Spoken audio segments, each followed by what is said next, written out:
జై సాయిరామ్. అందరికీ నమస్తే, అందరికీ గుడ్ మార్నింగ్. కామెంట్స్ పెడుతూ నన్ను ఆశీర్వదిస్తున్నటువంటి ప్రతి ఒక్కరికి హృదయపూర్వకంగా కృతజ్ఞతలు. ఆ బాబావారి అనుగ్రహం ఉండాలని ప్రార్థన. ఒక చిన్న కథ చెప్పుకుందామా? ఒక అడవిలో నుంచి ఒక గురువు గారు, అంటే తపస్సు చేసుకుంటున్నటువంటి వ్యక్తి ఊరిలోకి రావాలి అని అనుకుంటే అక్కడ ఉంటారు కదా ఎవరైనా కూడా. ఆ గురువు గారు నడిచి వస్తూ ఉంటే, గురువుగారు మీరెందుకు నడిచి వస్తున్నారు, రండి మా ఎద్దుల బండిలో మిమ్మల్ని మీరు ఎక్కడికి వెళ్ళాలో అక్కడికి తీసుకెళ్తాము అని చెప్పేసి అక్కడ ఊర్లో వాళ్ళు ఉంటారు కదా, వాళ్ళు అడుగుతారు. అప్పుడు ఆ గురువు ఆ ఎద్దుల బండి ఎక్కి అడవిలో గుండా వేరే రాజ్యానికి వెళ్తూ ఉంటాడు. ఆ వెళ్ళే మార్గ మధ్యంలో ఈ ఎద్దుల బండి అంటే ఎద్దులకి మెడలో గంటలు అవి కడతారు కదా, సౌండ్ వస్తూ ఉంటుంది. అక్కడ రోడ్డు మీద ఒక పురుగు, అంటే చిన్న పురుగు అనమాట, గబగబా ఆయాసపడుతూ రోడ్డు దాటాలి అని ప్రయత్నం చేస్తూ ఉంటుంది. అప్పుడు ఈ గురువు అంటే అతను చాలా జ్ఞానశక్తి ఉంటుందన్నమాట. ధ్యానం అంటే తను అనుకున్న వాళ్ళతో ఎవరితోనైనా తను మాట్లాడగల యోగశక్తితో అనమాట. అప్పుడు అతను ఆ పురుగును చూసి అడుగుతాడు, ఆ పురుగును యోగశక్తితో, ఏమే కీటకమా, ఎందుకు అంత ఆయాసపడుతూ నువ్వు అంత గబగబా రోడ్డు దాటాలని ప్రయత్నం చేస్తున్నావు? ఎక్కడికి వెళ్తావు? ఒకవేళ వెళ్తే ఈ మురికి గుంటలో నుంచి ఇంకొక మురికి గుంటలోకి వెళ్తావు, అంతే కదా, ఎందుకు అంత ఆయాసపడుతూ అంత గబగబా పరిగెత్తుతున్నావు అని అడుగుతాడు. అప్పుడు ఆ కీటకం చెప్తుంది, నమస్తే గురువుగారు, నేను అవతలికి వెళ్ళాలి, కానీ ఈ మధ్యలో ఈ ఎద్దుల మెడలో గంటల సౌండ్కి, ఈ బండి గాన్ల సౌండ్కి నాకు భయం వేసింది. ఎక్కడ నేను ఆ ఎద్దు కాళ్ళ కింద కానీ బండి చక్రాల కింద కానీ పడి చనిపోతానేమో అని భయం వేసి గబగబా తప్పించుకోవాలని వెళ్తున్నానండి, అంతే, ఏమీ లేదు అంటే నువ్వు చిన్న కీటకానివి కదా, నువ్వు పోతే ఏమొస్తుంది, నువ్వు చనిపోతే ఎవరికేం నష్టమే, అంతే కదా, చనిపోతావు అని అంటాడు. అంటే అప్పుడు ఆ కీటకం చెప్తుంది, భలే వారండి, ప్రాణము ఏ శరీరాన్ని తీసుకున్నా ఆ శరీరం మీద మమకారాన్ని అయితే వదులుకోదు కదండి. ఎన్ని కష్టాలు అనుభవిస్తున్నా శరీరం మీద దేహాభిమానం కలిగి తను కష్టాలు అనుభవిస్తూ మరణించేదాకా జీవిస్తూనే ఉంటుంది కదా గురువుగారు అంటుంది.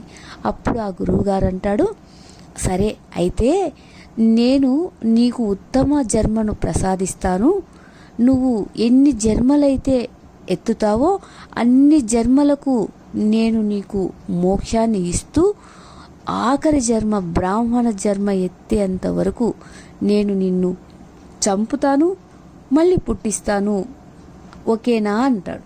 అప్పుడు ఆ కీటకం, ఇంతకన్నా మహాభాగ్యమా గురువుగారు, మీ అనుగ్రహం కన్నా, అలాగే అని చెప్పేసి ఆ కీటకం రోడ్డు మీదే ఆగిపోతుంది. ఆగిపోగానే ఈ బండి గాను ఆ కీటకం మీద నుంచి పోయి ఆ కీటకం చచ్చిపోతుంది. చచ్చిపోగానే ఇంకొక పురుగులాగా, కప్పలాగా, తేలులాగా అనేక జన్మలు, పక్షి జన్మలు, అన్ని జన్మలు ఎత్తి ఒక రాజు జన్మ కూడా తీసుకుంటుందన్నమాట. రాజు జన్మ తీసుకున్న తర్వాత యుద్ధం చేస్తూ యుద్ధంలో వీరమరణం పొందుతుంది. ఏది? ఆ కీటకమే అన్నమాట. వీరమరణం పొందిన తర్వాత ఉత్తమమైనటువంటి బ్రాహ్మణ కులంలో పుట్టి, ఆ కీటకము పుట్టిన తర్వాత ఈ గురువు గారి దగ్గరికే మళ్ళీ శిష్యుడిగా జాయిన్ అవుతుంది. అప్పుడు ఆ గురువు గారు ఆ పుట్టిన బిడ్డకు స్టార్టింగ్ నుంచి ఎన్నో వేదాలు, ఎన్నెన్నో అన్ని విద్యలు నేర్పి, తర్వాత ఇంకా నీకు ఒక పని చెప్తాను, చేస్తావా అని అడుగుతాడు. ఎవరిని? ఆ కీటకము బ్రాహ్మణ జన్మ తీసుకున్న తర్వాత. అప్పుడు చెప్పండి గురువుగారు అని అడుగుతాడు ఆ బ్రాహ్మణుడు. అప్పుడు ఆ బ్రాహ్మణుడు బాలుడు, అంటే 7 సంవత్సరాల వయసు ఉంటుంది. ఎన్నో వేదాలు, జరగబోయే విషయాలు, జరిగే విషయాలు అంటే ఇంకా ఒక యోగి మాదిరిగా అయిపోతాడు. యోగి, బాలయోగి అనమాట. అయిన తర్వాత నీకు నేను ఒక పని చెప్తాను, ఆ పని పూర్తి చేసుకొని రా అని చెప్తాడు. అప్పుడు సరే అంటాడు. ఇక్కడ దూరంగా ఉన్న కాశీలో ఒక వ్యక్తి తపస్సు చేసుకుంటూ ఉంటాడు.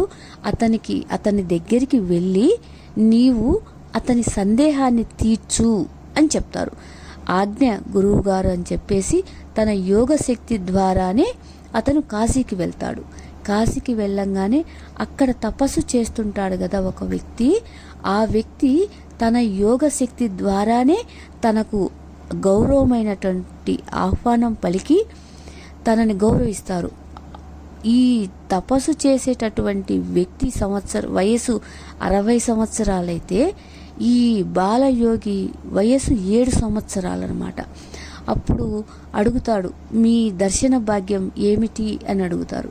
అప్పుడు ఈ బాలయోగి అడుగుతారు, మీరు ఎందుకు తపస్సు చేస్తున్నారు కాస్త చెప్తారా అని అడుగుతారు.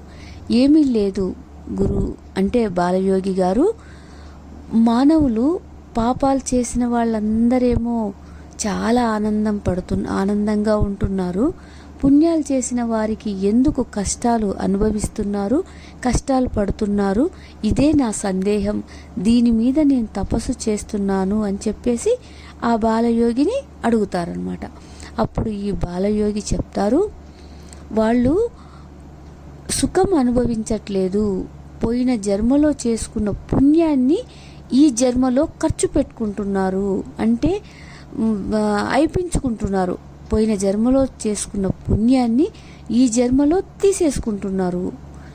కానీ వాళ్ళు కేవలం సుఖాలు మాత్రమే అనుభవిస్తుంటారు, మానసికంగా మాత్రం కష్టాలు పడుతూ ఉంటారు. పైకి చూడ్డానికి సుఖాలు అనుభవిస్తున్నట్టు అనిపిస్తారు, కానీ చూడడానికి కష్టాలు పడుతున్నవారు మాత్రం పోయిన జన్మలో చేసుకున్న పుణ్యం అలాగే ఉంచుకొని కష్టాలను ఖర్చు పెట్టుకుంటున్నారు. వీరు చూసేదానికి బయటికి కష్టంగా కనపడతారు, కానీ మానసికంగా ఎంతో భగవంతునికి దగ్గరగా ఉంటారు అని చెప్పేస్తాడు. అప్పుడు ఆ తపస్సు చేసే వ్యక్తి, నా ప్రశ్నకు సమాధానం దొరికింది, ఇంకా నేను తపస్సు చాలిస్తాను. కానీ నా తపస్సుకు ఆ భగవంతుడు ఇచ్చిన ఫలితం ఏమిటి అంటే 60 సంవత్సరాలు ఉన్న నాకు 7 సంవత్సరాలలోనే ఇన్ని యోగ సిద్ధులు నేర్చుకున్న బాలయోగిని దర్శనం చేసుకునే భాగ్యాన్ని ఇన్ని సంవత్సరాల తపస్సు ఫలితంగా నాకు లభించినందుకు ఆ భగవంతునికి కృతజ్ఞతలు తెలుపుకుంటున్నాను. ఇంకా నాకు ఈ జీవితం చాలు అని నేను ఇంకా పరమాత్ముని పాదాల చెంతకు వెళ్తాను అని చెప్పేసి అక్కడి నుంచి అంతర్ధాయం అంటే మాయమైపోతాడు.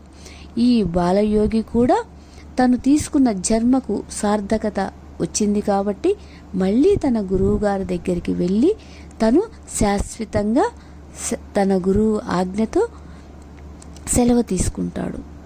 ఎప్పుడైనా పుణ్య పాపాలని మనం వెనక జన్మలో దాచిపెట్టుకున్నటువంటి డబ్బు లాంటివి, బ్యాంకులో వేసుకున్న డిపాజిట్ అవసరానికి తీసుకోవాలి, వృధా చేసుకోకూడదు. జ్ఞానంతో ఏ పని చేసినా అది పుణ్యకార్యం అవుతుంది. అజ్ఞానంతో ఏ పని చేయకూడదు.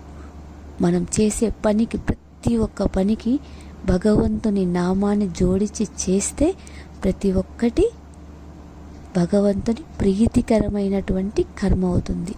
Thank you Sairam.